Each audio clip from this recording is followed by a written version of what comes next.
Hi, what's up, YouTube? Welcome back for another video. This video just came out today by Basketball Time Machine, hosted by Sean David. 7 biggest victims of Michael Jordan. Not just from seeing from this, I knew Dan Marley would probably be one of these victims. Probably Reggie Miller, Joe Dumars, maybe Drazen Petrovic. Who else I can think of? Maybe Clyde Drexler. Can't think about it else really off the top of my head. Got so many different shooting guards he went against. But John Starks, he probably here too. But yeah, let's get right to the video, man. Make sure you subscribe and hit the like button, all the good stuff. And let's see who the victims were. Frey has hit 3 for 4. Oh, come here. Looking for the penetration, doesn't find it, so he fades and fires.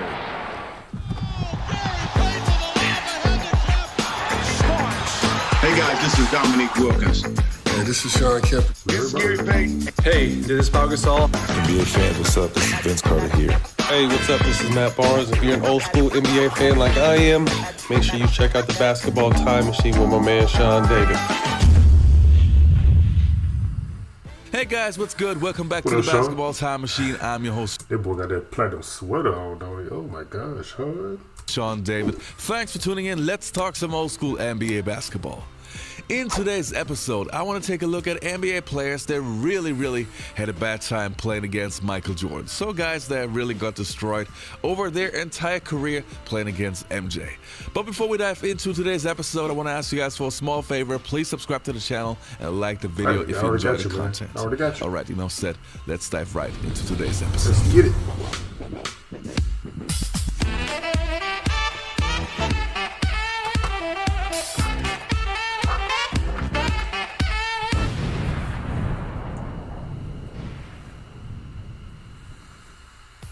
The first player that was on Michael Jordan's victim list is Craig Elo.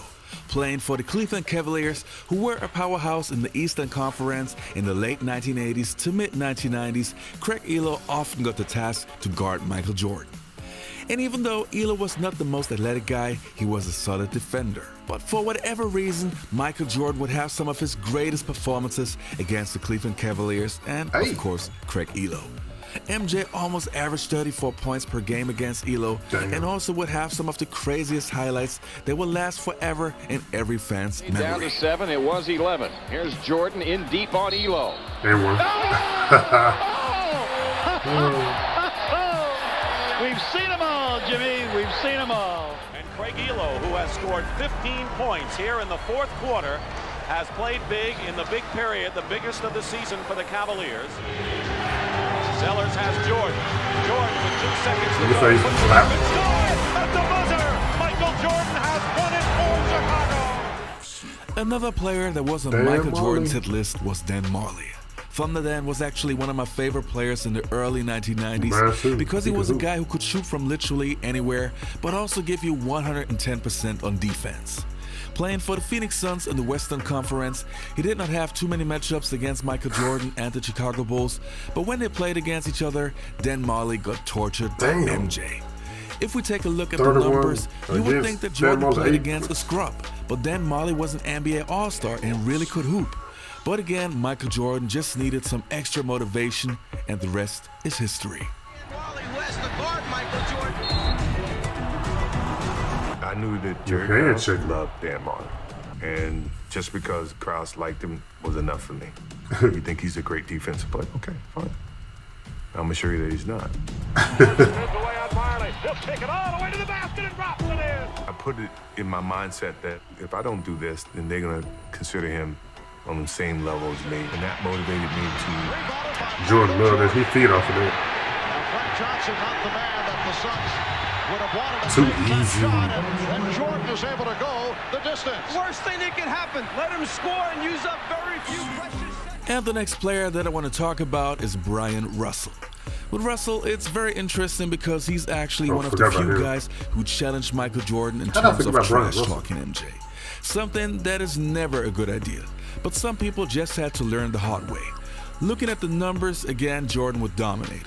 And I'm pretty sure that most of you guys will remember the finals between the Chicago Bulls and the Utah Jazz. And this is exactly where Jordan showed Russell who's boss. Brian Russell? When I was playing baseball, Utah's in town to play the Bulls. They're practicing at the facility. I go over to say hello to John and Carl. And this kid, Brian Russell, comes up to me and said, man, why you quit? Why you quit? Man, you knew I could guard your ass. I couldn't, you had to quit. I said, Carl, you need to talk to this dude, man. Nah, he's just a young rookie. But from that point on, he's been on my list. Pull against Russell, 12 seconds. 11, 10. Jordan a drive. Snatch back. Bangs, fires. Yeah. Bang. We're down to 5. Jordan putting moves on Russell. We're down to 2. Now to 1. Here's Jordan. Best stuff in pop was serious. It is all over. The Chicago Bulls have won at the buzzer in Game 1 of the best of 7. And the next player on my list, or let's say Michael Jordan's list, was Clyde the Glide Drexler. I knew it. Clyde never talked trash to MJ, and Clyde never provoked Michael Jordan in any way. But in the early 1990s, many people considered Clyde Drexler to be as good as MJ, which at that time was not far-fetched. Drexler was a great scorer, he was a spectacular player, had many highlights, and his team, the Portland Trail Blazers, were always in the race of winning an NBA championship. But then there was the 1992 NBA Finals, the Chicago Bulls versus the Portland Trail Blazers, and MJ finally had the chance to show the difference between him and Clyde. Clyde the Glide says we're the two best in the game, but I'm not getting into a war of words with Mike. Clyde was a threat. You know, I'm not saying he wasn't a threat, but me being compared to him, I took offense to that. I'm working for NBC. I'm covering the finals. So the night before Game 1, we were at Michael's house playing cards, and he said, you know what's gonna happen tomorrow. I'm gonna give it to this dude. Michael sideline, he runs right by him. Stops, fires, come on! Jordan eluding Robinson. Yes! Jordan posting up. Goes to the fadeaway. I was in a groove, I was in a rhythm that I can't really explain. Blazers get back. Pippen back for Jordan for 3. I started hitting threes like they were free throws. Here's Pippen. Setting up Jordan. Wide open again. The rim seemed like a big old huge bucket. Big old huge bucket. And I can't miss it. Come Michael, 3 again!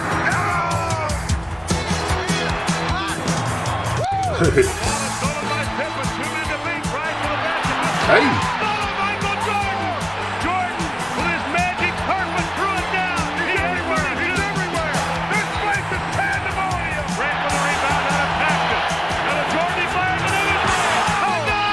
Crowd going crazy. 3-pointers from Jordan. What in the world is going on? Here's Jordan for 3. Yes! Did you see that? He was having his way. Indicating he can't believe it. After a while, I just looked at Marvin and Magic and those guys. What can I say? I mean, it's not me. It's just a moment. This is the greatest performance, maybe ever, in the history of this league. Next on my list, I have Jeff Van Gundy. Now for the first time, I have a head coach on Jordan's hit list. Jeff Van Gundy did the ultimate no-no. He insulted Michael Jordan over the press and would soon pay the ultimate price.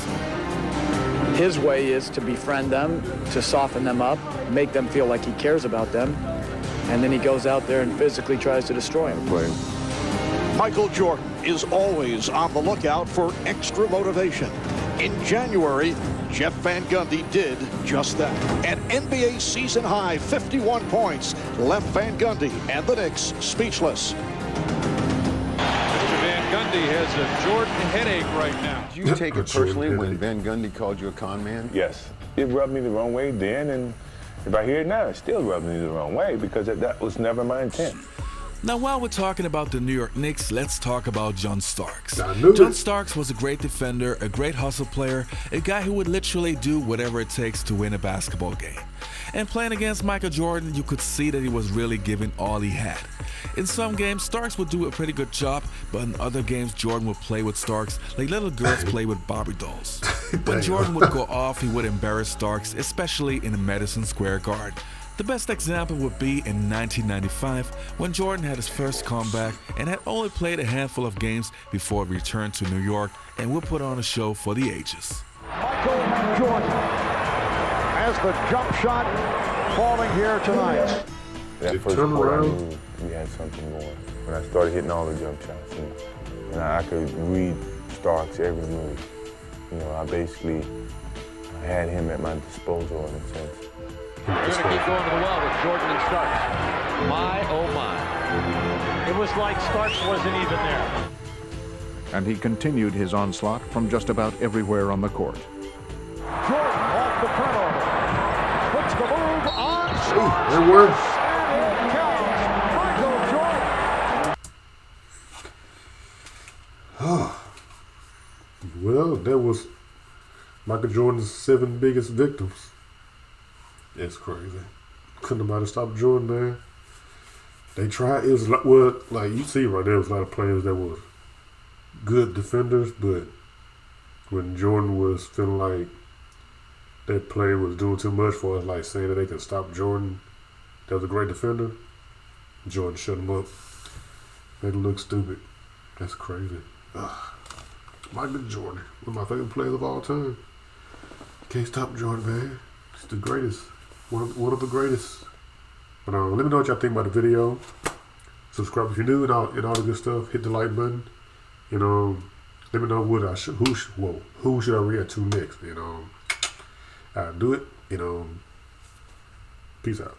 I don't know what I'm about to say.